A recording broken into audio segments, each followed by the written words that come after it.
Eu fui designado para o primeiro contingente que foi para o Haiti, que é uma missão real, né? Então, quando nós chegamos lá, nós recebemos norte dos americanos e canadenses que estavam lá em Porto Príncipe, né? Chegamos lá, eles estavam saindo e a gente estava entrando. E o ambiente era o pior possível, meu irmão. Então, ali a gente teve a oportunidade, né, de colocar em prática tudo aquilo que a gente treina exaustivamente aqui, esperando que nunca tenha que aplicar, né? Mas lá a gente teve que aplicar.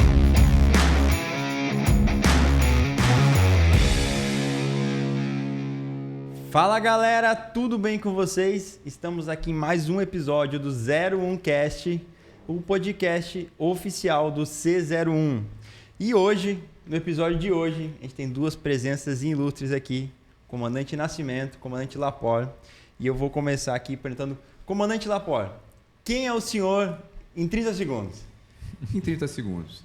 Eu sou um capitão de mar e guerra, da reserva de primeira classe, fuzileiro naval. Entrei para a Marinha em 1977, após passar no concurso para o Colégio Naval, onde cursei por 3 anos e depois vim concluir a minha formação militar naval na Escola Naval por mais 4 anos e uma viagem de instrução de 6 meses, para depois ser declarado segundo-tenente. Este sou eu. Muito bom, muito bom. E o senhor, Comandante Nascimento? Quem sou eu atualmente? O senhor é conhecido de nós, né? O senhor é um professor Quem aqui. sou eu atualmente? Eu sou um oficial da reserva da Marinha, tá? Que tem uma grande satisfação de contribuir com o curso, né? Engenharia Marinha, que agora está mudando de nome para 01. E sou um avô extremamente dedicado a uma neta maravilhosa. Então, a minha vida resume-se a isso hoje em dia, né? Muito bom, muito bom. Dedicação à família, né? Principalmente a minha netinha, de 18 anos, que faz aniversário essa semana, inclusive. Tá? E contribuir aqui com o curso, né? Formação muito bom, do pessoal. muito bom. Comandante, acho que a pergunta que todo mundo gostaria de fazer quando conhece um comandante, um fuzileiro naval, é o que é um fuzileiro naval, né? O que ele faz? Em geral, as pessoas, a comunidade, principalmente eu, que, por exemplo, sou de Minas Gerais, lá a gente tem muito pouco contato com a Marinha. Eu sou do interior ainda, contato bem, bem pequeno. Então, acho que seria legal a gente começar esclarecendo isso. Se vocês puderem comentar um pouco. Você quer falar? Um fuzileiro naval, a Marinha do Brasil, né, existem vários corpos e quadros, né? Medicina, engenharia, etc.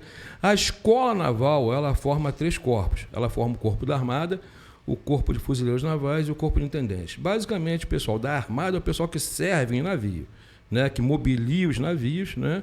E aí, entre guerras, entre marinhas, né? Então, existem os combates navais, são aqueles que estão a bordo. O fuzileiro naval, né, nós chamamos de soldado marinheiro, é o pessoal que serve em terra, tá? É o pessoal soldado que serve em quartel. Mas por que a Marinha precisa de soldados que servem em quartel? Nós temos na Marinha uma operação chamada Operação Anfíbia, que nada mais é do que desembarcar, né? Nós chamamos de projeção de força, né? É desembarcar fuzileiros no litoral hostil. Então, esses fuzileiros navais, quando em terra, não em operação, eles provêm a segurança de instalações navais. Se vocês forem ao Hospital Naval Marcílio Dias, vocês vão ver lá fuzileiros navais. E uma série de outras unidades da Marinha tem aqueles fuzileiros navais provendo a segurança. Em operação, basicamente é isso. Eles embarcam nos navios de transporte, tá? Na proximidade desse litoral inimigo são feitos fogos navais e fogos aéreos sobre aquele litoral. Nós chamamos fogos de amaciamento, né, para diminuir aquela defesa daquele litoral. É só nós lembrarmos aí daquele filme Resgate do Soldado Ryan, né? O filme começa com o desembarque anfíbio, né? Antigo ainda, em EDVPs, onde aqueles soldados não tinham uma proteção, né, blindada. Hoje nós já temos isso por meio de um CLANF, não tem como explicar, mas é uma viatura, né, blindada que flutua e depois dá continuidade ao... Então, após esses fogos de amaciamento, os fuzileiros desembarcam naquele litoral e conquistam aquele litoral. Então, para isso, a Marinha precisa do fuzileiro naval, tá? E aí eu falava do terceiro corpo, que é o intendente. O intendente, basicamente, ele é aquele que trata de economia, né, de contabilidade da Marinha. Logística, tá? né? E o fuzileiro naval, sem sombra de dúvidas, né? Melhor. Se você quiser complementar alguma coisa. Eu sou suspeito para falar, né? Então, resumindo tudo isso aí que o Nascimento falou, os fuzileiros é o que a Marinha possui para projetar o seu poder sob terra, né? Então, a operação é uma operação complexa. Então, é preciso que tenham soldados treinados executar operações desse tipo partindo de um componente marítimo, né? Naval, no caso.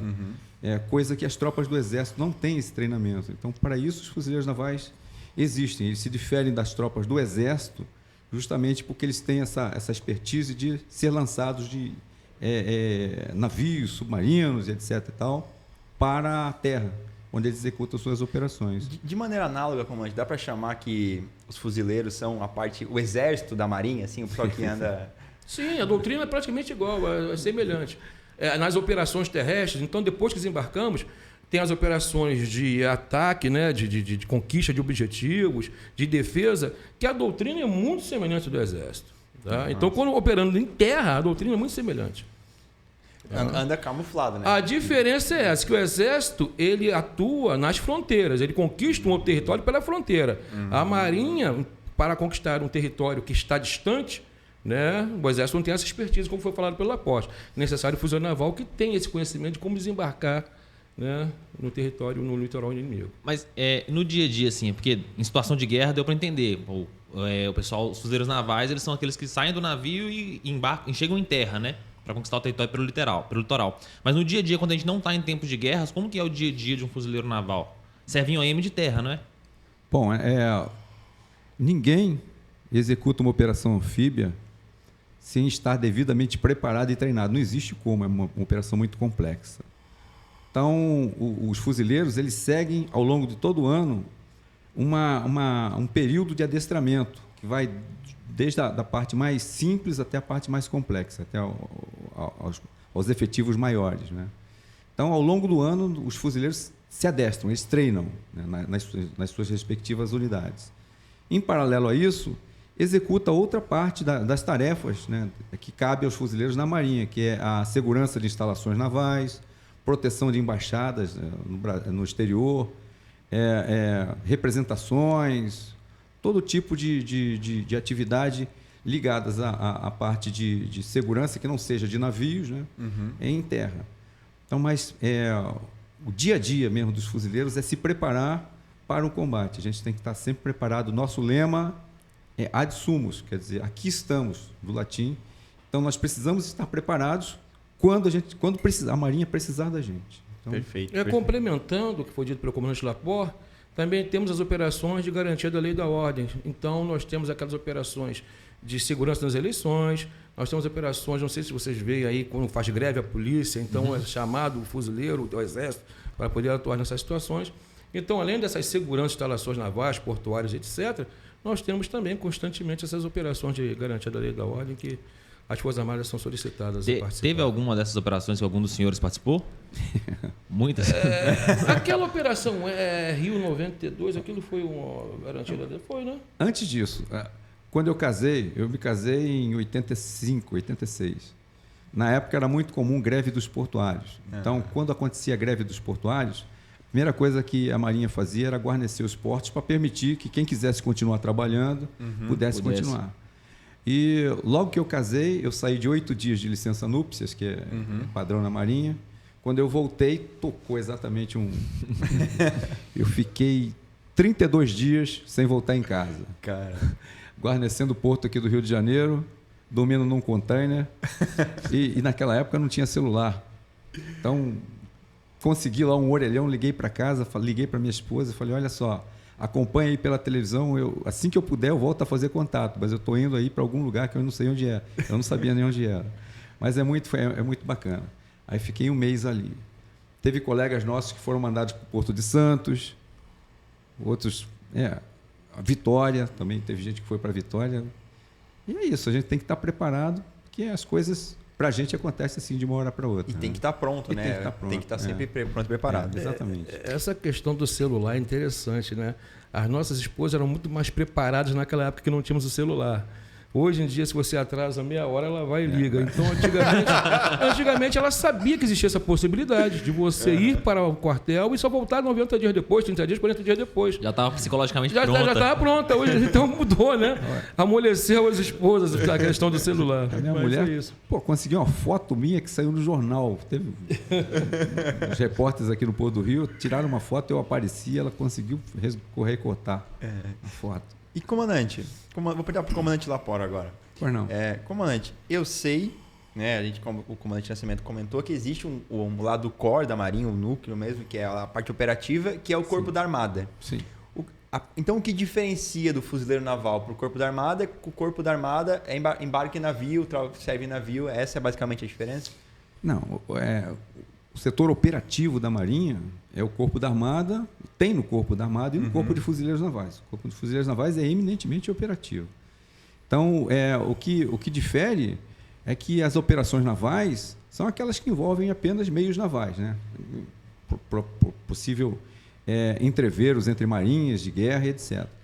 Mas, a partir do momento em que existe a possibilidade, né, de você necessitar de um pedaço de um território que esteja dominado pelo inimigo, um território hostil, ou mesmo recuperar a faixa dentro do seu próprio território, aí entra os fuzileiros navais.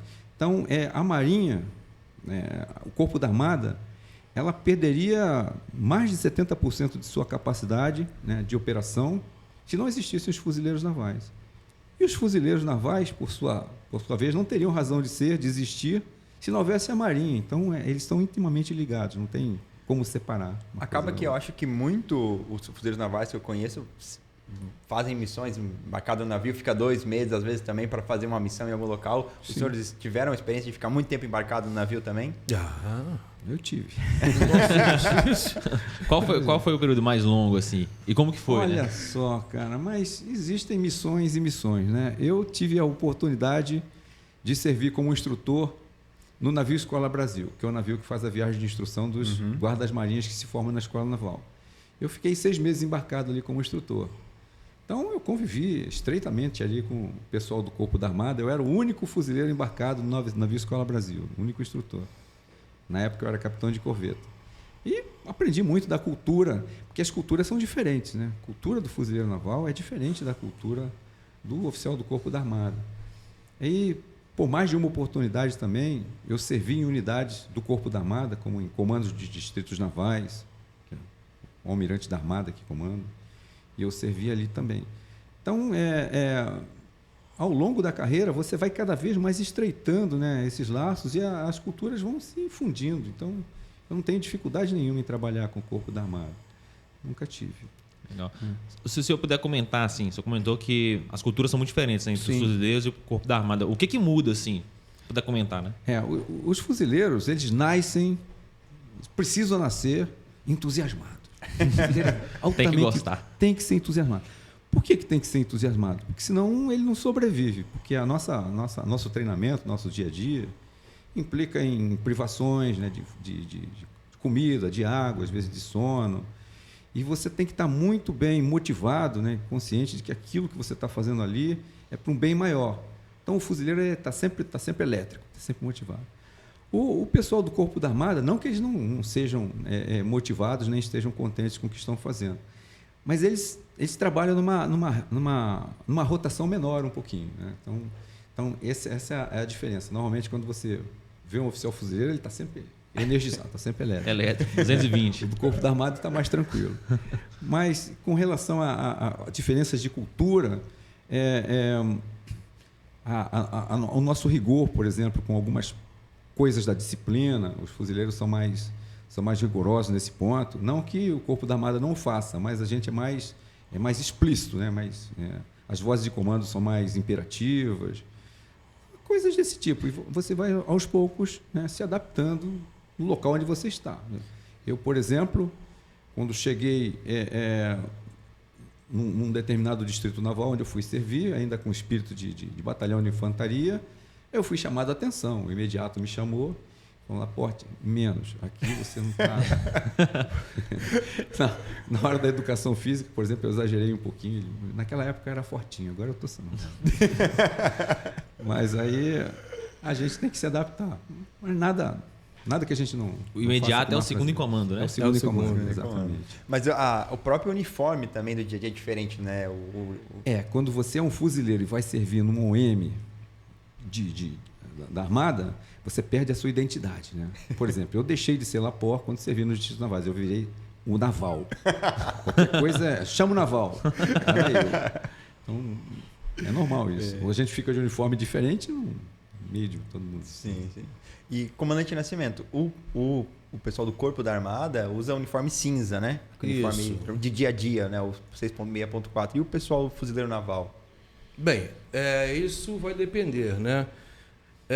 Quando você serve no batalhão, você serve em unidade de fuzileiro naval, o uniforme é o camuflado. Tá? E normalmente quando você está inserido num quartel da Armada, ele serviu nos distritos navais. E eu servi no CAW. O CAW, quem passou por lá, sabe que tem um fuzileiro naval dentro do CONCA, né? Uhum. E eu, em 96, 97, fui esse fuzileiro naval. Então, dentro do CAW, eu usava o bege.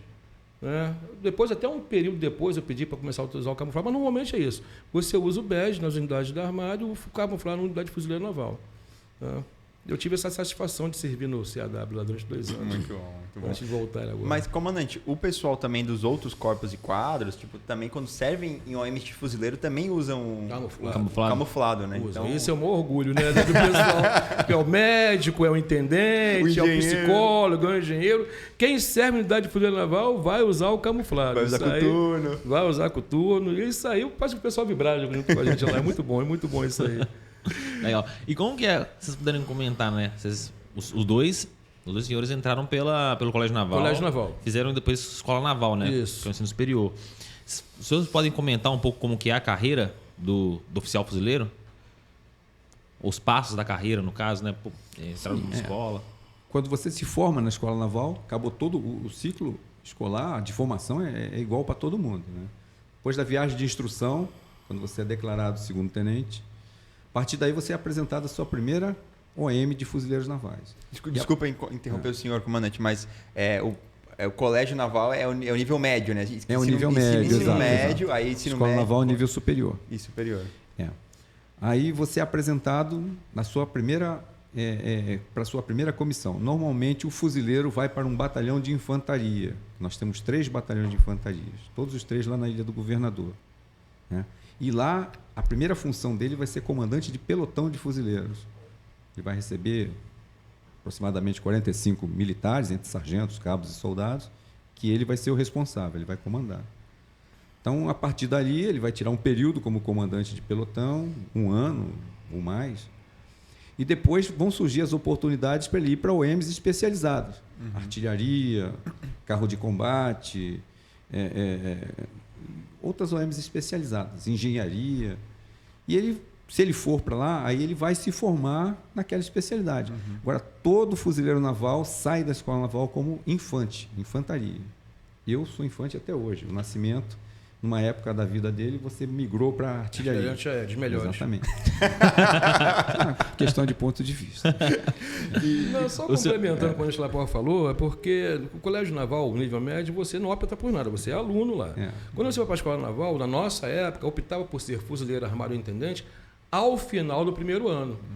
Tá? Hoje em dia é ao final do segundo ano. Então, a separação, né, aconteceu no nosso caso, nessa época, ao final do primeiro ano. Você opta. E aí, a partir desse momento, você, no segundo, terceiro e quarto anos, você começa a ter disciplinas específicas da área que você escolheu e começa a fazer exercícios realmente. Nós íamos para batalhões nos finais de semana. Toda quinta-feira. Quinta-feira, né? Quinta-feira. Quase que um estágio, né? Estágio, como se fosse. O pessoal da Armada iria para os navios.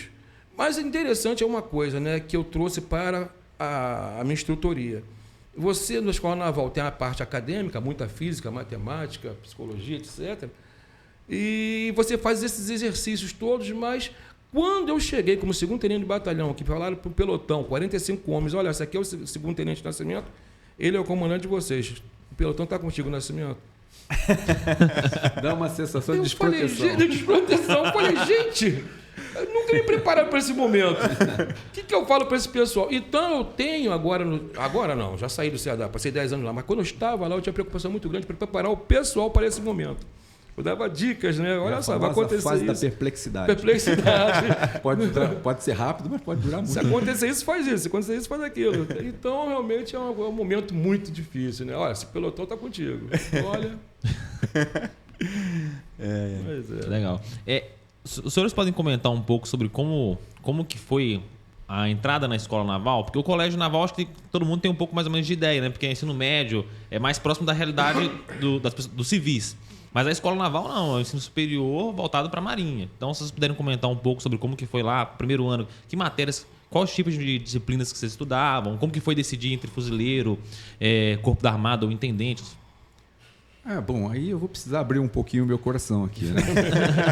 Porque quando eu saí do colégio naval e fui para a escola naval, eu não estava preparado, né? Nem psicologicamente, principalmente psicologicamente, para o ensino superior que é ministrado na escola naval.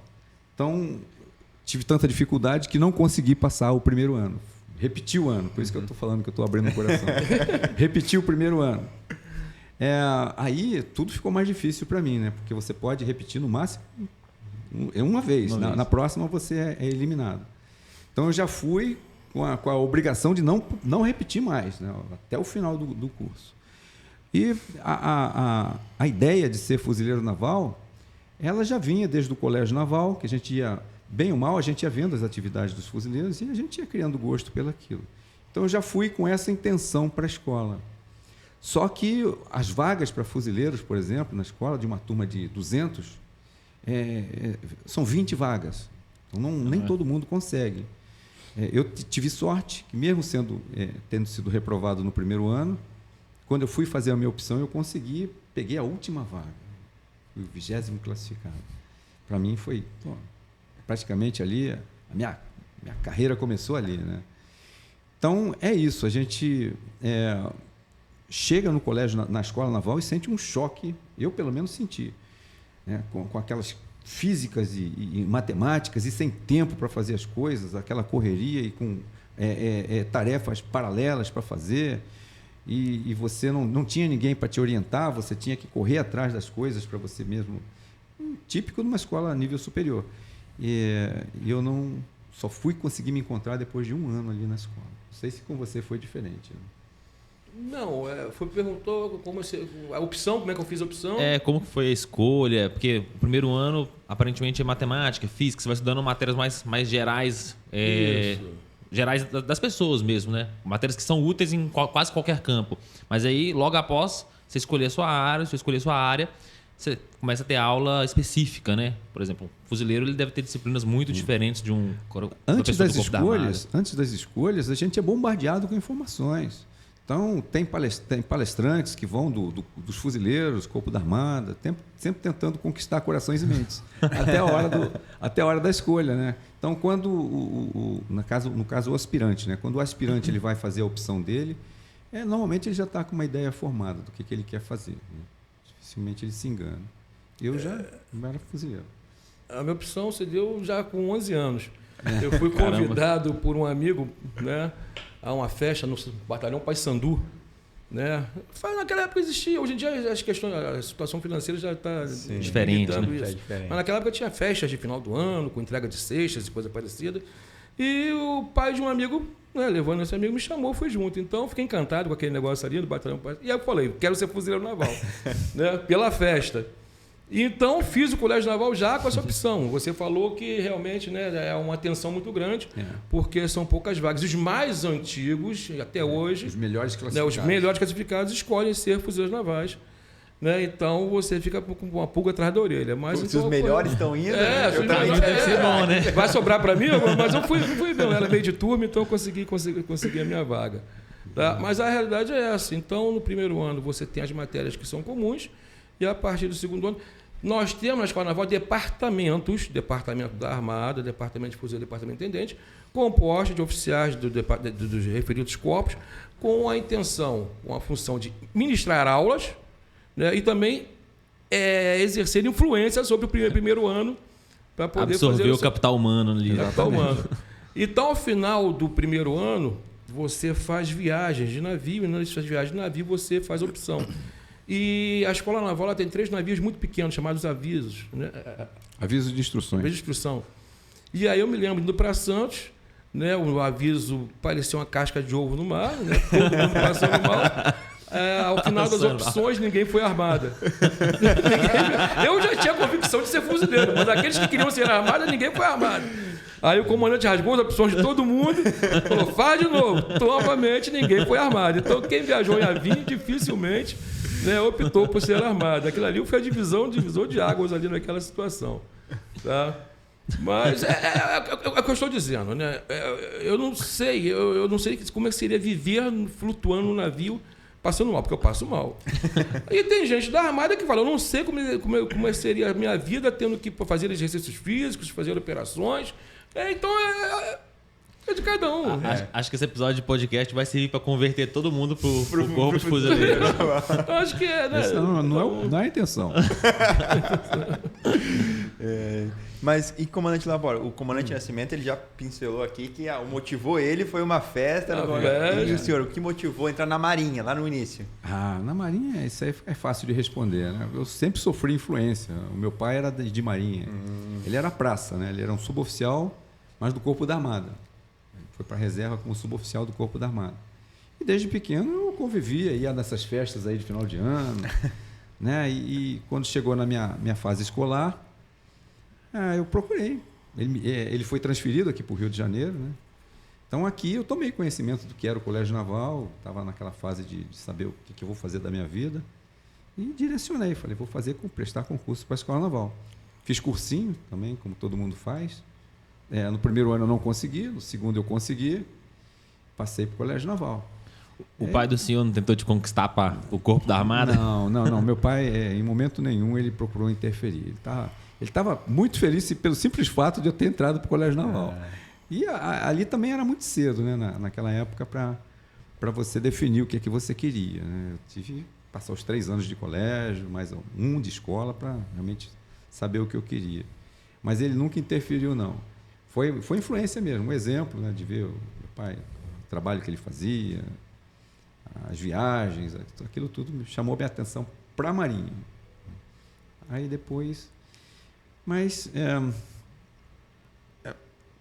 ninguém é influenciado pela mesma coisa. Né? Então, eu tenho um filho também, que aconteceu exatamente a mesma coisa que aconteceu comigo quando era garoto. Ele se sentiu influenciado, perguntou o caminho das pedras, eu ensinei, ele passou, fez o concurso para o Colégio Naval, aí foi para a Escola Naval, fez 2 anos de Escola Naval e no segundo ano se desencantou. Aí veio falar comigo, pai, sei que o senhor não vai gostar do que eu vou falar com o senhor, mas eu não gosto de acordar cedo, eu não gosto de cortar cabelo, eu não gosto que gritem comigo, eu estou muito infeliz, eu não quero continuar nessa profissão. Eu tentei despertar a motivação dele, né? Falar as coisas que me motivaram na época, nada disso funcionou. Eu falei, olha, a vida é sua, é você que vai, né, ter que se aturar o resto da vida, então você faz aquilo que você bem entender. Conte com o meu apoio, vou te apoiar no que eu puder, mas aquele dinheirinho que você ganhava na Escola Naval, que você usava para o seu lazer, aquilo você não vai ter. Agora, você vai ter casa, comida, roupa lavada, estudo, livros, tudo eu te garanto. Agora, aquele dinheirinho você perdeu. Você está consciente disso? Estou consciente. Falei, então tá bom, siga a sua vida.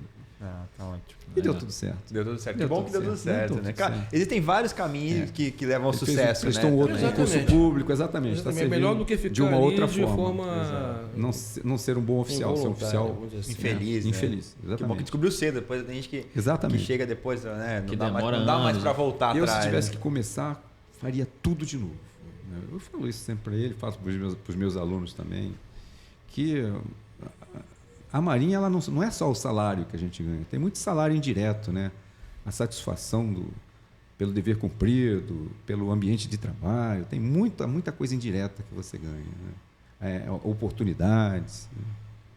Eu faria tudo de novo. Acho que existem coisas que você vive na Marinha que não é impossível viver em um mundo paisano, né? Exatamente. É impossível. As viagens, morar em outro estado, em outra região, isso aí é impagável.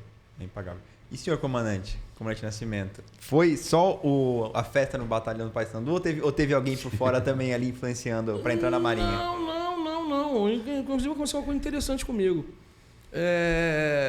Com 11 anos eu fui a essa festa, falei que quero ser fuzileiro naval e botei aquilo na cabeça. Com 14 anos eu procurei o primeiro distrito naval. A primeira guichê que eu vi, eu falei, eu quero fazer inscrição para ser soldado fuzileiro. Rapaz, olhou para mim, você quer ser soldado fuzileiro? Eu quero ser soldado fuzileiro. Quantos anos você tem? 14 anos, rapaz, só com 17. Volte aqui a 3. Não dá não. Mas qual é o seu nível de escolaridade? Eu falei, não, já estou fazendo primeiro ano, segundo grau. Pô, por que tu não faz concurso colégio naval? Colégio naval? Aí que foi que ele me deu orientada e eu ingressei pro colégio naval. Eu nem sabia na época que tinha uma instituição de ensino que formava oficiais, né? Então, foi isso mesmo. Aí eu entrei pro colégio naval querendo ser fuzileiro. Não sei o que seria de mim se eu não fosse fuzileiro naval. Não sei o que seria, mas não foi influência direta de ninguém. Foi indireta. Esse pai do meu amigo me influenciou indiretamente, né? Uhum. Não, muito bom.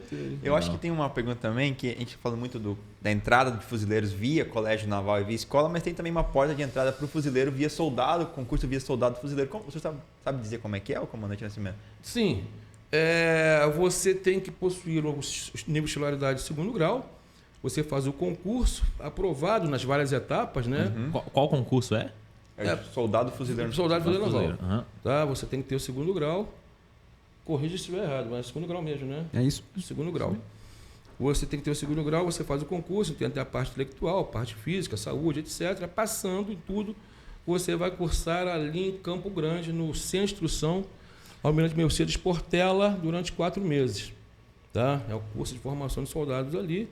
Ao sair do curso, você é nomeado soldado fuzileiro naval. Porque enquanto cursando, você recruta. As coisas falam muito recruta. O que recruta? Recruta é o aluno de uma instituição de formação de soldado. Então, quando ele acaba o curso, ele é um soldado fuzileiro naval. E aí, ele é distribuído pelas várias organizações militares de acordo com a antiguidade, né? A classificação dele no curso. Porque existe unidade fuzileiro naval mais molecada e outras mais exigentes. Por exemplo, os grupamentos de fuzileiros navais, né? Aqui no Rio de Janeiro, o serviço... O que importa para o militar é o serviço, né? Principalmente o serviço. Então, o serviço do grupamento de fuzileiros navais é muito apertado. Para o pessoal entender o que é o serviço, né? O pessoal não sabe o que é o serviço. Não, o serviço é sentinela, né? É o plantão. Plantão, sentinela. Guardar a OM ali à noite. Guardar a OM. Garantir a segurança. E o grupamento de fuzileiro naval do Rio de Janeiro, ele mobilia, como eu falava para vocês, outras unidades. O 1º Distrito, o Hospital Naval Marcílio Dias, Nossa Senhora da Glória. Eu tenho uma larga experiência nessa área. Depois Eu fui o oficial de operações do grupamento de fuzileiros navais do Rio de Janeiro durante 3 anos. E realmente é uma organização militar bem diferenciada, porque ela é gigante, né? Ela tem 5 companhias de fuzileiros e uma de polícia. Atualmente ela está lá na Avenida Brasil, ali atrás do Cefam, da Casa do Marinheiro, por ali. E na época em que eu fui oficial de operações, ficava aqui em cima, onde atualmente é o Comando Geral. E eu participei exatamente dessa mudança lá para a Avenida Brasil. E, em paralelo a isso, a mudança, o grupamento, as tarefas do grupamento, elas não cessam, né? Porque a gente tem guardas na Escola de Guerra Naval, tem guardas no Centro de Munição da Marinha, tem guardas aqui no 1º Distrito Naval, no Arsenal de Marinha, em vários locais diferentes, né? E, diariamente, período da manhã, essas guardas são rendidas. Então, cabia lá a minha sessão não deixar essas coisas pegarem. E, às vezes, tinha... na Escola de Guerra Naval, por exemplo, naquele dia específico, o uniforme era o branco, porque ia ter uma cerimônia, e você recebia isso por mensagem. Tinha que se organizar ali para que as guardas saíssem todas de manhã no uniforme certinho. Era bacana. Na época eu fiz um quadro, coloquei atrás da minha cadeira, um quadro grande assim, escrito: "Jamais morreremos de tédio". Era o nosso lema, era o nosso lema lá no grupamento. Eu e da minha equipe. Foi a época em que eu mais saí tarde da Marinha. Não saí antes de 7h30 da noite. Mas, complementando, então, esse soldado fuzileiro naval, ele pode encerrar a carreira dele como suboficial nas outras forças subtenente, né? Ou pode, ao final do 3º ano de 3º sargento, fazer a prova para o corpo auxiliar. Tá? Então, ele pode também ser oficial. E vai cursar onde? No Ceará. E a outra porta de entrada é o quadro complementar de fuzileiros navais, que é o cidadão fazer o curso superior aqui fora, ingressar no CAW e após um ano também ser oficial. Então, nós temos oficiais dessas 3 portas, né? Escola Naval, complementar e o praça, né? O pessoal, o quadro complementar de fuzileiros navais normalmente é educador físico ou engenheiro, não é? É engenheiro. Normalmente um desses dois já. E é uma coisa interessante, né? Porque ele é engenheiro eletrônico, engenheiro mecânico, ele pensa que vai como soldado. Em 97 aconteceu isso. Que tem mais vagas, né? Eu tinha chegado no CEAW depois 96. eu me acerto lá dentro. Eu cheguei no CEAW em 96 e não tinha essa experiência. Então, no final do ano, o aluno... estão falando aqui que eu tenho que escolher entre batalhão tal, batalhão tal. Você não viu para ser engenheiro? Não, mas eu sou engenheiro, não sei o que. Eu falei, rapaz, esquece. Tu nunca mais... Como foi oficial fuzileiro naval, você nunca mais vai usar seu conhecimento de engenharia. E aí ele pediu baixo. Foi quando você deu a luzinha de alertar todo mundo lá no início do curso que, apesar de pedirem aquelas especialidades, requisito, né? o requisito não era para exercer. E eu já conheço um caso que deu certo, né? Depois foi até meu imediato, quando eu comandei Ladário, ele foi meu imediato. Era do comandante Paiva. Ele entrou também nessa furada aí, ele era engenheiro civil. Aí bateu lá no 1º batalhão de infantaria. Deram um pelotão para ele. 45 aí, homens. Ele foi se safando. Aí descobriram lá que ele era engenheiro civil. E na época o batalhão estava precisando de um monte de obra, inclusive da piscina. Estavam construindo uma piscina. Uhum. E não tinha ninguém para supervisionar aquilo, né? Iam ter que contratar engenheiro. Aí descobriram que era engenheiro. Aí ele voltou à atividade dele, né? Poxa. Deram tarefa para ele, era um encargo colateral, né? Tarefa paralela. Mas ele se desenvolveu, ele fez muitas obras lá no Riachuelo e seguiu carreira. Atualmente é capitão de mar e guerra, está lá na Escola de Guerra Naval. Eu acho que hoje, se você é mais informado, né, tem mais informações, sabendo que o QCFN, que é o quadro complementar, já é para fuzileiro. Então, quem entra talvez hoje já saiba que já vai atuar na área operativa, que vai ser fuzileiro naval. Exatamente. E tem o corpo de engenheiros da Marinha, que é um outro Exatamente. Inclusive chega muita gente pra gente perguntando, pô, formei engenharia, mas como que eu faço para entrar pra Marinha e poder fazer curso operativo? Outro engano comum também é você achar que o batalhão de engenharia que existe nos fuzileiros navais é a engenharia comum. Não é engenharia comum, é uma engenharia de combate, é diferente. Você vai lidar com explosivos, né, com equipamentos de transposição de curso d'água, é outro tipo de engenharia que você aprende servindo no batalhão, não tem curso. Engenharia de combate, só no Exército. Em 96, aconteceu um caso pitoresco. Ele foi meu aluno em 96 como aluno do quadro complementar da Armada. Aí ele, no meio do curso, ele fez para quadro complementar fuzileiro naval. Aí no ano seguinte ele cursou como quadro complementar fuzileiro naval. Aí durante o curso de quadro complementar fuzileiro naval também não gostou, ele fez para engenharia. Ele fez 3 anos de curso no CAW. Ele matou 3 anos do tempo de serviço só em curso. Ele fez Armada, fuzileiro e engenheiro. Aí ficou como engenheiro. Eu acho que ele gostava, na verdade, era do CFO. Gostava de CAW. Foi para reserva logo depois. Legal. A gente comentou aqui também um negócio importante que vale a pena pontuar. Quando você está quase se formando, os mais antigos, né, os mais bem colocados da turma, eles vão escolhendo com base no que a Marinha fornece, qual vaga, qual M ele quer servir, né? Até que chega no último, cara, ele é escolhido ali. Ele é escolhido. Então, teve alguma história, em geral, a gente até comentou, que muitas pessoas querem ter uma pontuação melhor para poder escolher um OM específico, outra, inclusive para não ir para um OM cujo serviço é muito complicado. Tem alguma história de serviço assim? Não, para nós oficiais ou para a praça? Acho que não, no geral, tem alguma história de serviço assim que foi muito icônica que os senhores conhecem? Não, porque para nós oficiais é mais o pendão. O 01 da minha turma, né, que está na ativa até hoje, ele escolheu ir por um batalhão de infantaria que não era a opção dos mais antigos. Os mais antigos escolhiam para ir para o batalhão de engenharia, que acabou de dizer que é batalhão de engenharia de combate. É aquele que trata de lançamento de minas, construção de pontes, lançamento de explosivos. Então os mais antigos iam, e ele, o 01, escolheu para a infantaria. Então, mas o pessoal queria correr da infantaria. O pessoal queria correr da infantaria. Um outro fator também que o pessoal se preocupa muito é para onde vai sair, para onde vai servir. Então, porque nós temos mobilidade geográfica, né? O Brasil é grande. Sim. Estamos divididos em 9 distritos navais. Vai que você se forma e não é muito bem classificado, a sua opção, você vai fazer a sua opção, mas ela não vai ser muito considerada, porque quem foi melhor classificado vai ser considerado primeiro. Aí você é movimentado para Ladário. Mato Grosso do Sul, né? Se fosse, eu ia sair feliz da vida, mas tem gente que tem a vida estruturada aqui, né? Que gostaria de ficar aqui no Rio de Janeiro, mas vai para Ladário. Parece, mas não é o fim do mundo, né? muita gente vai nessa situação e depois se encontra, vê que acaba criando gosto pelo lugar, pelo estilo de vida, que é completamente diferente, né? Ou não precisa ser Paladares, vai para Rio Grande, lá no Rio Grande do Sul, cidade de Rio Grande, um frio do cão. Então, tudo isso... Bate o vento minuano lá. Tudo isso são temperos, né, para a emoção da escolha do final do curso, né? Quando você se forma, para onde é que eu vou ser mandado? Fica naquela tensão.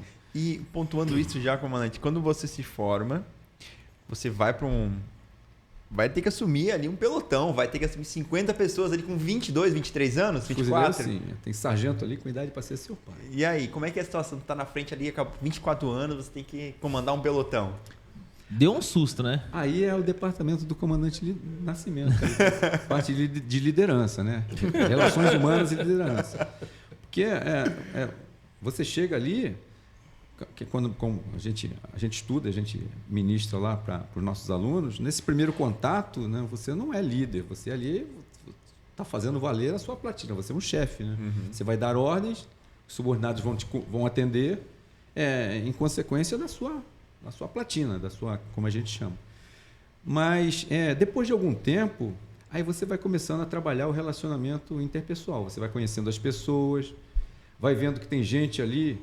Um sargento, por exemplo, eu tive um sargento, que era o meu sargento auxiliar, que tinha uma influência muito grande em cima do pelotão. Aí vai muito do seu preparo interpessoal mesmo. Você vai ter que trabalhar. Você tem duas alternativas. Ou você anula aquela liderança que tem ali, aquela influência, ou você trabalha com ela.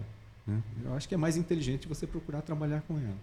Então, se você quer alguma coisa do pelotão, ao invés de você falar, simplesmente dar uma ordem, você chama aquele sargento que você sabe que é influente, conversa com ele e fala, a gente precisa fazer isso.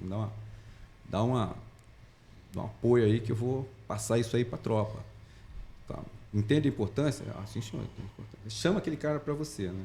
E ele vai transmitir isso aí para a tropa. Porque às vezes a ordem dada de cima é antipopular, assim, ela não atualmente nós temos cursos de liderança na Marinha. Todo curso de formação tem uma carga pesada de relações humanas e liderança. Na nossa época, a gente não tinha. Nossa época era muito intuitivo e a gente fazia fruto de observação também. A gente via como é que determinados oficiais mais graduados agiam e falava, eu quero ser como aquele camarada ali, eu quero fazer igual a ele. Ou, também, aquilo ali eu nunca vou fazer com meus subordinados. Aquilo no meu modo de ver, está errado. Então, era assim que a gente crescia. Né? Aprendizado empírico ali, né? Exatamente. Hoje em dia, a gente já tem lá uma carga bastante pesada de relações humanas e liderança. No CAW, você foi aluno, você teve lá com o comandante Nascimento. Né? E isso ótimo professor, por sinal. E isso ajuda bastante. Ajuda bastante. Aliás, eu gostaria de ter tido aula com o Nascimento antes de ter comandado meu primeiro projeto. Como qualquer relacionamento, no primeiro momento fica aquela coisa meio... Mas com uma semana já você já está, né, envolvido com o pessoal. Mas uma coisa importante que eu ia falar para o comandante lá, pode envolver realmente os mais antigos. Até porque você está chegando num local que você não conhece. Então eu reuni os 5 sargentos, né, e falei, vem cá, fala comigo aí como é que tem sido o relacionamento de vocês com o pelotão. Tem alguém que é problemático? Como é que vocês têm trabalhado com a instrução? Porque é interessante o seguinte, até hoje acontece isso, você não recebe de um outro oficial, né? Devido à falta de mão de obra, né? Falta de oficiais, eu recebi e estava vazio. Não tem uma passagem. Né? Não teve uma passagem de um tenente para tenente, então só tinha um sargento auxiliar, não era? Então, o sargento auxiliar, eu falei, sargento, você que era então comandante do pelotão até agora, vamos conversar. Como é que você trabalhava, qual é a forma que você lidava com o pessoal, e aí conversando, foi passando, E na Marinha, não se preocupe, eu falo muito com meus alunos, pessoal, não se preocupem, né, com o fato de um suboficial de 50 anos, de um sargento de 45 anos, né, fazerem pouco. Ele não vai fazer pouco de vocês. A Marinha ela é basicamente construída da hierarquia e disciplina. E a hierarquia, ele sabe o que é hierarquia, ele sabe que você é mais antigo, ele sabe que deve respeito a você. Então não se preocupe com isso. Tá? E nós temos um pilar da base da liderança muito forte quando você sai da escola naval, que é o conhecimento técnico. Você recebe uma carga teórica muito grande, então praticamente você domina tudo, mas você não tem a prática. Na prática, né? exatamente. É o que você vai adquirir ali. Mas esse pilar te sustenta. Quando você vê alguma coisa acontecendo que está errado, né? Essa parte teórica sua fala, não, isso aí está errado, vamos fazer de outra forma. e vai ser feito daquela forma, vai dar certo e você vai adquirindo credibilidade junto com o grupo que você está ali, né? E que você sabe o que está fazendo. Então, a formação da Escola Naval é muito boa nesse sentido. A parte de te dar a parte teórica. Né? Falando em formação em Escola Naval, o comandante, o senhor comentou que o senhor participou de uma viagem no navio, ele parecia muito pequeno ali, e foi aí que você falou, ó, todo mundo falou, não, né? Eu já não queria armar, mas quem queria armar ali não quis mais. Como que foi fazer a viagem de instrução, que é a viagem de ouro, né, que o pessoal fala, por 6 meses Por pro isso senhor? que ela é de ouro. Tem outro navio, Por isso que é um navio mais estável. Tá? Tem portos interessantes. Tem portos interessantes. É porque os percursos eram muito pequenos, né? Quando você sai. Na Europa, então, você passava 2 dias no mar e 4 dias no porto. 1 dia no mar, 3 dias no porto. Entendeu? Então era mais fácil. As travessias maiores foram aqui, né? Na ida dos Estados Unidos para do Canadá, né? Do Canadá para a Europa. E da Europa aqui para o Brasil. Então, 10 dias no máximo, né? Então, a maior pernadas eram nesse sentido. Então, aquele balanço do mar ali, de vez em quando, não a ansiedade era tão grande para chegar nos locais, né? Por causa Por isso ela é chamada de viagem de ouro, realmente. Como que é a viagem como um todo? Qual é a ideia dela? Como que ocorre? Instrução. A viagem é de instrução. Na verdade, a viagem é de instrução. Né? Nós que batizamos ela de ouro. Inclusive, o que se estuda na viagem conta para a classificação. A classificação não acaba na escola naval. Entendi. Né? São 6 meses de viagem de instrução. Então você faz o curso de 4 anos na escola naval e mais 6 meses a bordo. Tá? Então a rotina é, pela parte da manhã, você ter, não sei se mudou porque você foi instrutor mais recentemente, pela parte da manhã, aulas a bordo, essas aulas um pouco mareadas. O navio escola, tem salas de aula, né? Tem salas de reuniões, estúdios, tem simuladores. Né? A tarde de esporte, né? E os serviços, mas bem solecados. É claro que o pessoal do Corpo da Armada trabalha bem mais na viagem de instrução do que nós, fuzileiros, e os intendentes também, né? Porque eles têm uma disciplina que se chama navegação astronômica. E os astros, eles só aparecem à noite, de madrugada. Então, a gente, fuzileiro, só tinha instrução no período normal, né? Tocava silêncio, a gente ia dormir, a gente via aquele monte de zumbi subindo as escadas, com o sextante na mão. E eu falava, nunca fui tão feliz numa escolha de... Qual que é a rota da viagem? Varia. Tem turma que passa pela América do Sul, né? A minha não. A minha não deve ter sido muito diferente da dele. Daqui para os Estados Unidos, Europa, Canadá, Europa. Não fui à África, né? O máximo que eu fui até a Grécia, no sul, né?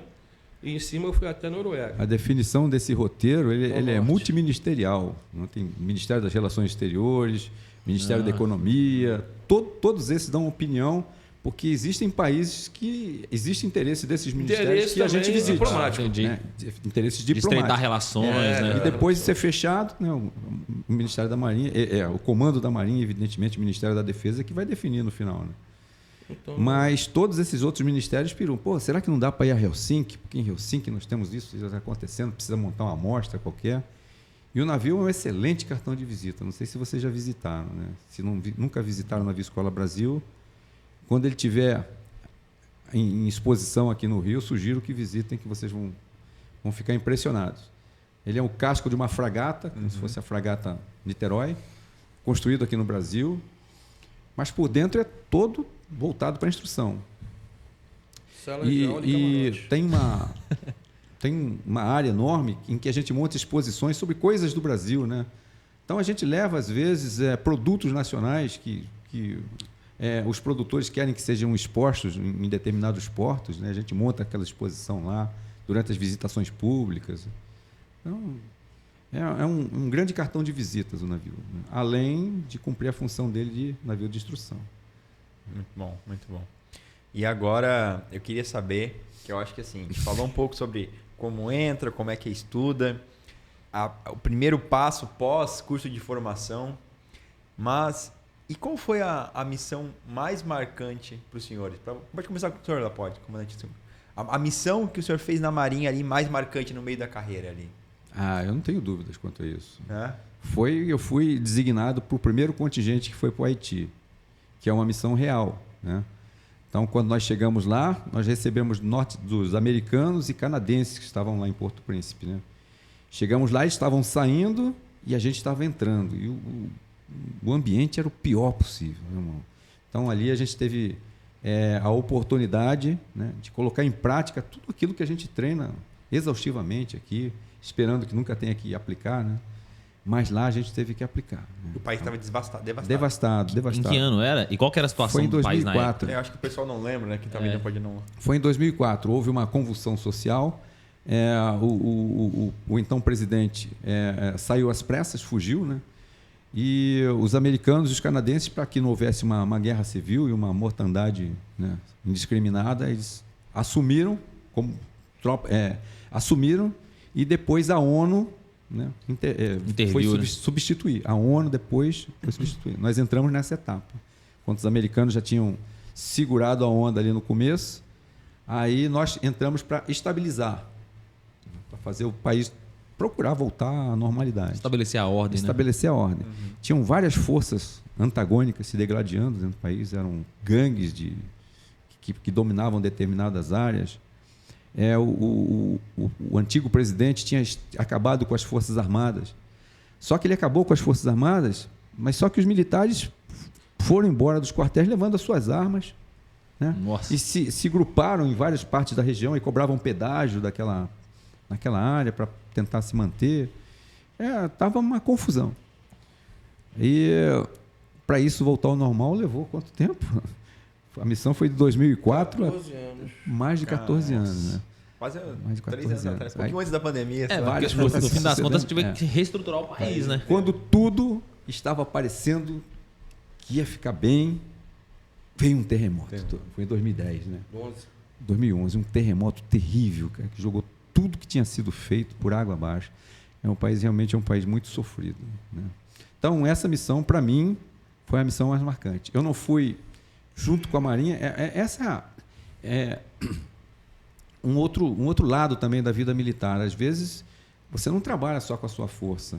Nessa missão em particular, eu fui dentro de um Estado-Maior do Exército. Então, o comando era do Exército, era um general do Exército. Tinham várias funções de Estado-Maior, várias seções de Estado-Maior. Eu estava em uma, que o chefe era um coronel do Exército e eu era o ajudante dele, eu era o capitão de fragata da Marinha, né? Então, essa experiência ali do dia a dia, para mim, foi muito gratificante e me trouxe muito aprendizado também. Então, o resto da minha carreira, as decisões que eu tomei, muitas delas foram pensando nas coisas que eu aprendi lá. Na experiência. Na experiência adquirida, e se mostraram acertadas. Comandante, o que você sentiu que mudou assim? O senhor teve muito tempo de experiência antes de ir, já era capitão de fragata quando foi, né? Sim. Você teve muita experiência como fuzileiro naval, o senhor teve. Qual é a mudança que o senhor sentiu quando chegou lá e caiu junto com o pessoal do Exército, né? Que muda um pouco, imagino, de força. E até de forças de outros países, né? Porque a ONU é um conglomerado de pessoas com outras forças armadas. Era um general do Exército que comandava a tropa do próprio Exército, um grupamento operativo que a gente chama de fuzileiros navais, e tropas também do Chile, tinha do Oriente também. Já tinha um jordaniano lá? Jordaniano, da Jordânia. Não. E tinha uma outra que era Sri Lanka. Isso. Sri Lanka. Culturas totalmente diferentes, mas que a ONU colocava ali, né? E o general do Exército é que manobrava com isso tudo. Ele coordenava todas as tropas? Todos os países? Todas Caramba. as tropas, né? Tinha lá a seção de operações dele, a minha, que era a seção na parte de inteligência, né? A gente tinha que diariamente fornecer relatórios para o general para ele tomar as decisões dele. Então, a gente tinha que recolher todos os dados que a gente conseguia coletar, das patrulhas, de tudo. Diariamente tinha que sair um relatório no final do dia. Para o general analisar aquilo ali, para ter uma ideia do que estava acontecendo, para poder tomar novas decisões. Então, eu não domino inglês, né? E como é que foi lá? Aí, o Exército ele tem intérpretes, ele trabalha com intérpretes, né? E depois desses tradutores aí, já facilitava a minha guerra, que eu fazia o meu relatório todo, aí jogava num tradutor daquilo, aí mostrava para o intérprete já mais ou menos, aí ele só ia dizendo, é isso mesmo que você quer dizer? Eu falei, não é isso não. O que você quer dizer? Ele mudava lá. E Mas tinha que sair. E essas coisas. É um problema que vai sendo resolvido um atrás do outro. Surge um problema, você resolve, surge outro, você vai resolver. Até que todos os problemas sejam resolvidos, a sua missão está cumprida. Mas quanto tempo o senhor ficou lá? Foram 6 meses. 6 meses bem vividos. Intenso. 6 meses de muita experiência, né? Muita coisa aconteceu E nesses 6 teve meses. combate armado? Chegou Vários. Era comum, acordava Teve de um, manhã, teve tomava vários. café da manhã. Uma vez, o que me chamou mais atenção, esse eu não participei, mas o oficial de operações, que era um colega meu, também fuzileiro, né? O chefe dele, que era o coronel do Exército, tinha vindo de férias, que a gente tem 20 dias de férias ao longo da missão para vir ao Brasil. O coronel estava aqui e surgiu uma crise lá, que um embaixador da França, sem falar com a ONU, com nada, resolveu visitar um hospital dentro de uma área conflagrada daquela lá. Aí foi escoltado pela polícia haitiana, que era uma polícia altamente corrupta e odiada por todo mundo. Odiada por todo mundo. Aí entrou na favela. A favela você deve conhecer, a favela de Cité Soleil, é uma favela conhecida. Enorme, né? Mais de 200 mil pessoas. Só que é no nível plano. É plano. Aí chegou só a notícia lá na nossa base. Pô, o embaixador francês está sitiado em Cité Soleil, cercada por várias gangues armadas, sofrendo fogo. Aí, na época, era o Castro Freire, era o nosso oficial de operações. Teve que montar uma operação em emergência, com blindados, né, para furar aquilo tudo lá para resgatar o embaixador francês. Foi emocionante, foi muito bacana. Foi igual filme, então. Foi igual filme. No final acabou tudo bem. Mas, né? O senhor se recorda mais ou menos quantos homens que ele teve que mobilizar para essa operação? Ali foi uma companhia. 200 homens. Cerca de 200 homens, mais ou menos. Mas, Mas, todos em blindados, né? Helicóptero. É o que a gente vê no filme mesmo. É filme. Exatamente. Né? E no começo eles ainda respeitavam as tropas da ONU, eles estavam respeitando. Mas depois de um certo tempo eles foram perdendo medo, né? Porque sabia que a gente trabalha com regras de engajamento. Regra de engajamento é que você não pode usar o uso excessivo da força. Então você só pode usar sua arma de fogo se você estiver sofrendo Perigo iminente. Tiros mesmo. Não é só ameaça, não, só tiro. Aí você pode usar, senão você não pode usar.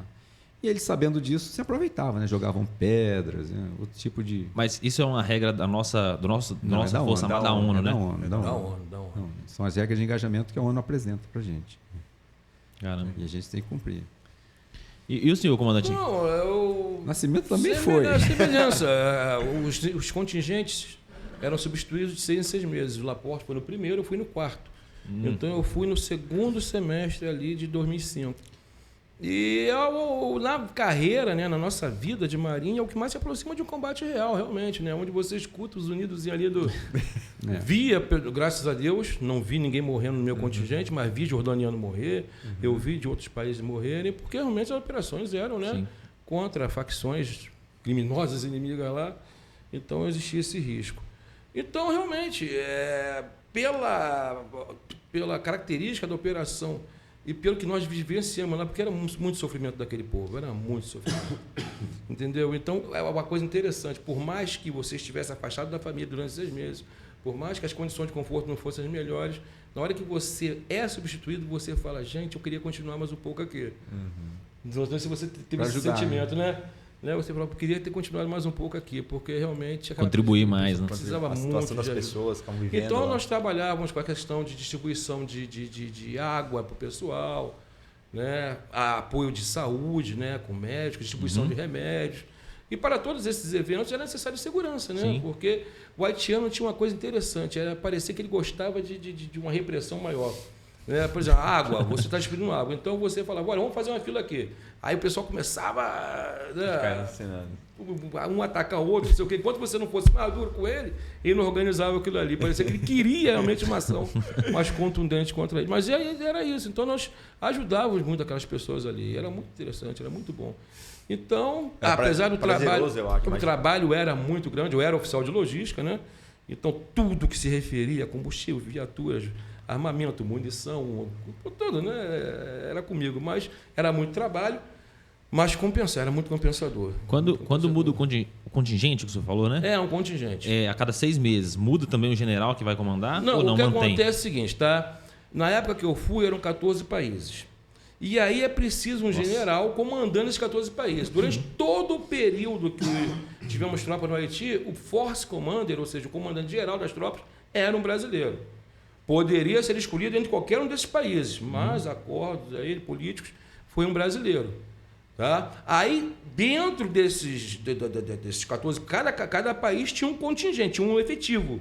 O nosso era um batalhão do Exército, mais um grupo de 300 militares da Marinha, fuzileiros navais. Tá? E todo esse pessoal, tanto Exército como Marinha, era comandado por um coronel do Exército.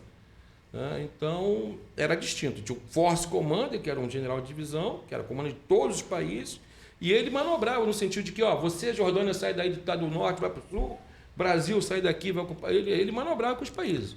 Né? O que o senhor sentiu que muda entre a tropa de um país para a tropa de outro? Tudo. A dedicação, o empenho. Quando eu falo que morreu um jordaniano mesmo, eu não estava na operação, mas quem viu diz que as tropas estavam displicentes. Se você está displicente, você é um alface para o inimigo. Né?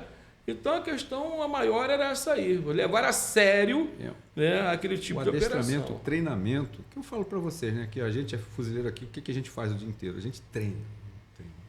Lá a gente via soldados, né, de países estrangeiros disparando sem querer uma granada de fumígena dentro de um blindado. Né? Aquela confusão, todo mundo saindo por tudo quanto é lado. Isso é o quê? É falta de treinamento. E outras coisas, disparos acidentais. Né? Isso acontecia muito. Não com as nossas tropas. Até acontecia, mas em proporção muito menor. Muito né? menor. Agora, essas tropas, principalmente essas lá de longe, né? A gente via acontecer muito. E tem hábitos culturais também, o pessoal... não sei se cabe falar isso aqui, mas tem umas diferenças culturais gritantes. Né? Problemas de banho. Uma vez por mês toma um banho. Né? Caraca. E lá é quente pra caramba, não é? É um terror. E você tem que conviver com essas culturas diferentes. Realmente doeu. Eu acho que esse é o momento mais difícil, né? O banho. Mas foi importante pontuar isso, porque muita gente chega e fala: mas eu não sei por que na Marinha, no Exército, tem que ficar treinando tanto aí. Tem que treinar por isso. Não, sim, no momento que precisa, tem que estar pronto. A memória muscular. Não se forma. Você não pode pensar em um dia, né? no que vai fazer numa determinada situação. Verdade. Entendeu? Já tem que ser automático, porque senão você tem pouco tempo para reação. Granada, escutou granada, cai no chão a terra, tampa a cabeça, acabou, não tem o que fazer. Eu queria fazer outra pergunta. Como que foi para os senhores comandar o OIM? Vocês chegaram nesse ponto? Não, eu não cheguei, porque eu pedi a minha reserva antes. O senhor chegou a comandar? Pra mim foi um coroamento da minha carreira. Né? Na verdade, quando você entra pela Escola Naval, pelo caminho que eu entrei, que o Nascimento entrou, a gente entra para chegar até capitão de mar e guerra. A partir daí já é o generalato, né? Os almirantes, né? Etc. E aí independe só do seu esforço, da sua dedicação. Aí entram outros fatores, vaga, política, questão política, como é que você se relacionamento relacionou ao longo de toda a carreira. Aí já foge um pouquinho das suas mãos. Então, qual o coroamento do capitão de mar e guerra? É comandar alguma coisa. Eu comandei como capitão de fragata, comandei um grupamento de fuzileiros. E é uma escolha do comandante da Marinha. Então, de alguma forma, é um reconhecimento de um trabalho que você fez ao longo da carreira. O grupamento são quantos homens? O grupamento são cerca de... Lá de Ladar era pequenininho, chegava a 500 homens, mais ou menos. Era pequenininho. Na hora que ele falou pequenininho, eu pensei, um batalhão tem 150. Que o batalhão tem 700 homens, um batalhão de infantaria. E os grupamentos são mini batalhões de infantaria, na verdade. Né? A estrutura é bastante parecida. E ali eu pude praticar, na parte de exercícios, né? Toda aquela parte de que ali o grupamento onde eu servia, o forte eram as operações ribeirinhas, operações de rios. Né? Então, aquilo eu só sabia na teoria. Então, ali eu tive a oportunidade de participar mais de perto, comandar uma operação ribeirinha. Foi muito gratificante. Tem um status também, né? Que você está dentro do distrito naval, tem lá o comandante do distrito e seus comandantes de unidade. Né? Base, flotilha do Mato Grosso, esquadrão de helicópteros e grupamento de fuzileiros. Então, você tem ali um status diferenciado dentro Você é o 01. É, Você é o 01 de verdade. Você é o 01 de alguma coisa. Quais eram assim, as maiores dificuldades? Acho que essa é uma pergunta que todo mundo tem curiosidade. Pô, qual que é a dificuldade de alguém que está comandando 500 pessoas ali? A maior dificuldade é você tratar com desigualdade os desiguais. Né? Você tem que ser justo, porque é normal os subordinados testarem os superiores. Eles testam. Então, nós somos movidos pela hierarquia e pela disciplina. Somos sustentados pela hierarquia e disciplina. E você, muitas vezes, o comandante é quem julga as contravenções disciplinares que a gente fala. Quem comete alguma coisa fora do que que prescreve o nosso regulamento disciplinar. E o momento da audiência do comandante é um momento solene em que ele vai julgar essa. Então, isso para mim foi uma coisa que eu não tinha. Acho que você nem passou por isso, né? Você não teve oportunidade. Não tive. Mas você ter lá aquela estrutura toda montada, o camarada que cometeu uma contravenção, você tem que julgar. Eu tive uma situação em que eu julguei, falei que eu nasci lá em Ladar. Né? Eu tive que julgar um sargento que foi amigo meu de infância. Caraca. Caramba. Jogou bola de gude comigo. Jogou comigo. E o comandante, ele era sargento. E ele cometeu uma contravenção, né, grave. Né? O senhor pode comentar o que é? Se não puder, não tem problema. Não, ele deixou a tropa que ele deveria estar responsável, né, e saiu para fazer alguma coisa e deixou a tropa Entendi. lá. Aí isso foi observado, voltou depois, mas quem observou, um outro oficial observou e lançou no livro de contravenções. Né? Aí ele veio à audiência comigo, eu li, falei, pô, cara, você faz ideia do que você fez? Você abandonou a tropa. Tudo que o sargento pode fazer, você fez. Aí ele se encheu. Falei, ponha-se na minha situação. Se você estivesse no meu lugar, o que é que você faria? Aí eu daria uma punição rigorosa. Eu falei, é isso que você vai ter. Caraca. Aí dei 5 dias de rigor para ele, de rigorosa. Tem a questão administrativa, né? A questão financeira para poder... Mas é aquilo, se você não age com justiça, né, você perde totalmente sua capacidade de liderar. E a credibilidade também com os outros homens, né? Exatamente. Então, isso foi um exemplo. Né? Mas toda quinta-feira tinha audiência. Caramba, mas é um baita exemplo. Eu acho que esse daí, ainda mais com uma pessoa, imagina, conhecido, amigo de infância. Dava dor no coração fazer, mas você tinha que fazer. Você não estava ali como Laporte pessoa, não, você estava ali como comandante comandante da OM. Exatamente. Eu até perguntei para ele o que você faria se estivesse no meu lugar. E ele foi bacana. E o que os senhores sentiram que mudou de tenente assim que virou comandante? Porque um tempo depois de ser capitão-tenente, os senhores viraram capitão de corveta, né? O que mudou no geral, assim, pô, do dia para noite, vocês mudaram de patente, mudou as atribuições, mudou a responsabilidade, Deixa de dar mudou alguma coisa? Eu ia falar isso. Não, você deixa de dar serviço de Estado. Você passa a dar serviço de OSP, que é Oficial Superior de Pernoite. Que aí você dá um por mês. Mas aumenta muito a responsabilidade. Eu lembro do meu último serviço, já que você tocou nesse assunto, o oficial de serviço ele tem uma agenda, né? Ele anota ali as coisas na agenda do oficial de serviço. O meu último serviço foi lá em Ladário, meu serviço de capitão-tenente. E eu sabia que era o último, eu desenhei uma caveira enorme assim, na página da agenda. 2 crânios. Saideira. Aí escrevi assim, último serviço do CTFN Lapor. Ficou lá, não sei se existe isso aí, não. Eu deixei lá. É a marca. Fez até um quadro. Ficou lá na minha agenda. Mas é isso mesmo. Mas, além de você ter um status diferente, né? Aí você usa um boné com uma pala bordada. Vocativo. As pessoas já te tratam com mais deferência, né? Recebe o vocativo de comandante. É uma mudança bacana. É a maior mudança, diferença de soldo ao longo de toda a carreira. Você como segundo tenente, passa para primeiro tenente, aí ganha um momentozinho, entrando capitão tenente um pouquinho maior, mas de capitão tenente para corveta é o maior que tem. Depois os outros são pequenininhos de novo. Mas tem essa diferença também. É marcante a passagem do oficial intermediário, que é o capitão, para o oficial superior. É marcante. E o senhor, comandante, o que você sentiu que mudou? Tá falando o quê? De capitão-tenente para capitão de corveta. Capitão de corveta? Isso. Tem mais benefícios do que... Do que malefício. Eu, quando servi no CAW, eu servi nos últimos anos de capitão-tenente. Uhum. Então, quando eu estava lá no CONCA, eu estava no 5º e 6º ano de capitão-tenente. De forma que quando eu fui para o Sul, eu fui como capitão de corveta. E aí eu falei, gente, que bom que eu vim para cá capitão de corveta. Porque o serviço em grupamentos de fuzileiros navais é muito apertado. Toda semana você está de serviço. Toda semana você está de serviço, né? Então, quer dizer, só esse fato aí já era muito bom, né? E é como fui falar para o comandante Laporte, tem a questão toda, né, do orgulho pessoal, né? Você se chamar de comandante. Primeira vez que você chamar de comandante, você, poxa, né? Então, tem mais benefícios, mas agora a responsabilidade aumenta, né? A responsabilidade aumenta. Você assume função de oficial de Estado maior, né? Tem mais gente sob seu comando, então, mas tudo é equilibrado, né? De uma forma geral, tudo se equilibra. O que seria a função de oficial de Estado Maior? O comandante, né, na sequência de atribuições no quartel de fuzileiro naval, você tem um comandante, o imediato, que é o segundo em comando, e depois você tem uma linha, né, vamos considerar numa empresa, né, presidente, vice-presidente, uma diretoria.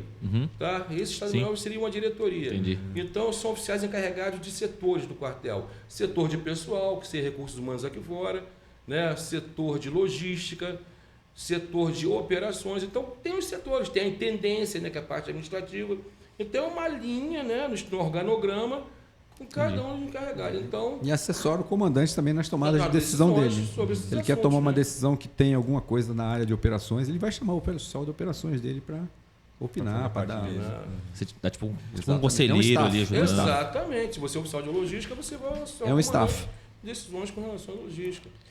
Agora, Gui, tanto o comandante Laporte quanto o comandante Nascimento, eu tive aula com os dois no CAW, no CFO, ótimos professores, mas eu queria ver a visão deles. A gente sempre pergunta para assim, os tenentes que vêm aqui como que foi virar militar. Chegar lá no CAW, pô, agora muda de vida, né? Quando você não fazia nada, de um dia para noite você virou um militar, tem que novas culturas, tem que se adaptar. Aí a gente sempre pergunta pro pessoal como é. E os dois, né? Os dois dão aula lá no CFO, que é quem passa no concurso, vai lá fazer CAW no CAW. Os senhores têm a outra ponto de vista, né? Que é ver o pessoal chegar. Apaixonado. Como que é ver o pessoal do dia pra noite ter que virar militar? Não, o que é muito satisfatório para o instrutor é a turma participativa, perguntando. Não tem nada mais frustrante do que você terminar uma aula, a gente lá na sala fala, caramba, cara, ninguém perguntou nada. E o dia da formatura uma porcaria. O dia da formatura é muito bacana. A gente olha, vê aquele pessoal entrando no pátio, né? Todo militarizado, marchando direitinho, porque vocês entram, às vezes, não é um ou dois, não, vários, marchando com as duas mãos assim, prestando a continência com a mão esquerda. A gente vê as maiores aberrações. E na formatura, não, a gente vê aquele pessoal todo ali na marca, né? Isso enche a gente de orgulho, a gente gosta de ver. Mas existem casos bastante pitorescos, né? De alunos que chegam, alunos que para se adaptar, porque vocês têm um período de adaptação, né? Curto. Lá no Colégio Naval o período era longo, né? Era quase um ano de adaptação. O primeiro ano todo era da adaptação. Mas nesse período de adaptação vocês são pressionados para ver aqueles que não têm menor pendor. Então nesse período de adaptação é que a gente vê as coisas acontecerem. Tem algumas que dá para comentar assim? Você lembra de alguma passagem? Não, eu não agora como TTC, mas na época eu estava nativa lá. Aí você vê um casalzinho de aluno, né? Fardado, de mão dada, mandando pelo meio do pátio. Isso depois da mulher entrar para a Marinha, né? Porque na minha época não tinha. Já tinha, né? Foi 96, 97, eu chamar os dois e falei, o que está acontecendo? O senhor reparou? Eu queria dar essa notícia, pois nós estamos namorando. Eu falei, não, vocês podem namorar à vontade, sem problema nenhum. Lá você fora. Não pode aqui dentro dar de mãozinha dada, nem dar beijinho, nada disso. Cumprindo militar é continência. Então, esse iniciozinho assim é muito divertido nesse sentido. Porque, quer ver uma coisa que aconteceu? Aluno tirar sapato em sala de aula. Aluno não, aluna, porque era aluna. Ela estava apertando o sapatinho dela, então ela tirava o sapatinho e ficava com com as pontinhas dos dedos assim. Aquilo, para um instrutor militar, isso incomoda. Não pode ficar desuniformado. Pode tirar o uniforme. Não pode tirar o uniforme. É que nem uniforme, não pode tirar o uniforme. Aí você, mesmo você não querendo, você tem que chamar a atenção. Né? Aí eu chamei a atenção de forma educada. Você sabe como o fuzileiro naval é educado. É sutil como um clanfe. Aí chamei a atenção, ela tomou um susto. Né? Depois daí ficou tudo normal. Ficou tudo tranquilo. Outras coisas também que estranhavam é nas vistas de prova, quando a aluna, só a aluna, né? Com a aluna que dá esses problemas. Os homens eles se adaptam melhor. Mas as alunas, quando não conseguem aquilo que querem, elas choram. Tem nada pior do que a aluna chorar. Vem ponderar uma questão de prova que você sabe que está errada, mas ela acha que está certa e você prova que está errada, ela chora. Eu falei, meu Deus do céu. Então, essas coisas que acontecem lá com ele. Muito bom, muito bom. Eu acho que só para finalizar, então, uma pergunta a gente tem diante de nós aqui 2 comandantes, mas eu sei que na família deles, eles não são 01, né? Quem é o 01, comandante, lá fora? Dentro de casa. No meu caso, é quem era, né? Quem é? Eu tive a infelicidade de perder a minha esposa há cerca de 1 ano, mais ou menos.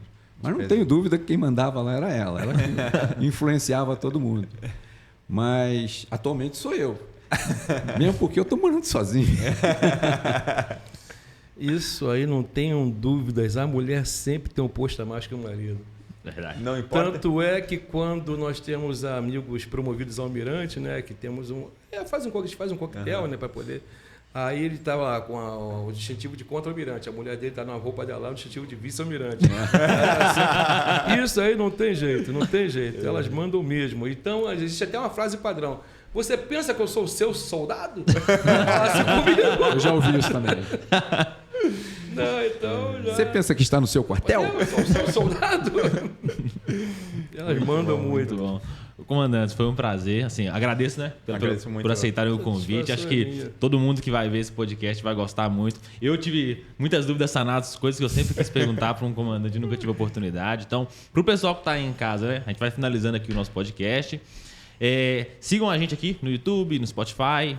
Ativem o sininho da notificação para ver mais. Segue a gente no Instagram para terem mais. A gente vai sempre avisando, né? Pô, o próximo podcast da próxima semana é esse, já mostrando a agenda lá. Comenta aqui embaixo também alguém que você quer que a gente entreviste, alguma pessoa, alguma personalidade, algum posto, alguma especialidade, algum corpo quadro. Quais perguntas vocês gostariam de fazer para os comandantes? Porque aí numa próxima oportunidade a gente pode perguntar para eles de novo. E se vocês quiserem finalizar aí, para quem a gente tem muita gente que quer se tornar fuzileiro naval, quer entrar para a Marinha, tem alguma palavra que vocês querem passar para eles? Para esse pessoal que quer viver a vida que os senhores viveram? Sim, eu costumo dizer sempre para os meus alunos, se você tem a ambição de ficar rico, escolha outra profissão. Então, não venham para a Marinha, para nenhuma Força Armada.